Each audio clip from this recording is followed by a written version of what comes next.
অনেক দূর দূর থেকে এসেছেন, লাকসাম মনোরঞ্জন থেকে এসেছেন। আমি আমার কৃতজ্ঞতা প্রকাশ করতে চাই আপনাদের জন্য। বৃষ্টির মধ্যে, রোদের মধ্যে অনেক দূর থেকে এসে এই প্রোগ্রামকে সাফল্য করেছেন। সবাইকে ধন্যবাদ। আমার ভাইদের জন্য থ্যাংক ইউ। আমি আজকে শ্রদ্ধা দিতে চাই আমার ছাত্র সমাজকে, যাদের কারণে, যাদের রক্ত দিয়ে, যাদের জীবন দিয়ে আমরা আজকে এই স্বাধীনতা অর্জন করেছি। আমি ধন্যবাদ দিতে চাই তাদেরকে, যারা গত 16 বছর ধরে জুলুম নির্যাতনের শিকার হয়েছেন। আমি বলিনি আমার সেই ভাইদের কষ্টের কথা, দুঃখের কথা যখন এই বাড়িতে বা যখন দেখা হয়েছে আপনারা বলেছেন, আমি শুনেছি তখন আমি একদিনও ভুলিনি। প্রতিরাত আমি কেঁদেছি, কারণ আমার ভাইদের উপর হামলা হয়েছে, আমার ভাইদের উপর অত্যাচার করা হয়েছে, আর আমার হাত বাঁধা ছিল।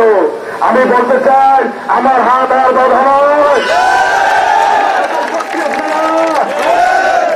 প্রয়োজন হলে যে কোনো কঠোর কর্মসূচি দিয়ে হলেও আমার ভাইদের উপর যে অত্যাচার হয়েছে, যে নির্যাতন হয়েছে, যে রক্ত দিয়েছে, সে তার প্রতিশোধ আমরা নিব। লাকসামের মাটিতে যে চাঁদাবাজেরা, যে দখলবাজেরা আমাদের উপর অত্যাচার করেছে, তারা কোথায়?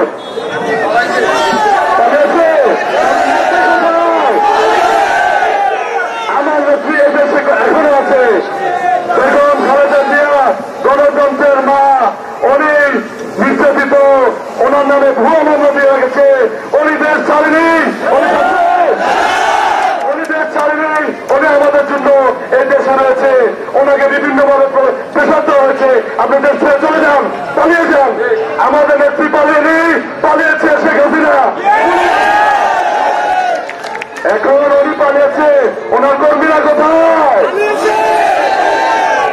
ওরা গর্তের ভিতর লুকিয়ে আছে। আমরা চাইলে 1 ঘন্টার মধ্যে গর্তের ভিতর থেকে বেরোবারি করতে পারবো। চাইলে আমরা 1 ঘন্টার মধ্যে দিতে পারবো, কিন্তু আমরা করবো না। আমরা করবো না ভাইয়া, আমরা করবো না। আমরা জনগণের রাজনীতি করে, আমরা আগুন দিয়ে রাজনীতি করি না, আমরা হামলার রাজনীতি করি না, আমরা নির্যাতনের রাজনীতি করি না। আমরা জনগণকে নিয়ে, নতুন প্রজন্মকে নিয়ে আমরা নতুন করে সুন্দর একটি লাকসাম মনোরম তৈরি করবো। আপনারা কি আছেন আমার সাথে? সুন্দর করে আওয়ামী লীগ রাস্তা দেখলে তাদেরকে আঘাত করবেন না। আমি ওয়াদা দিচ্ছি, আমি ভুলি নেই, প্রতিটা অত্যাচারের বিচার হবে, কিন্তু আইনি ব্যবস্থা নিয়ে। নিজের হাতে আইন নেবেন না, আমার অনুরোধ রইল, নিজের হাতে আইন নেবেন না। আইনি ব্যবস্থা হবে, লাগলে সুপ্রিম কোর্ট, হাইকোর্ট সব করে যে আমরা আন্দোলন করে আমাদের বিচার আমরা নিজে নেব।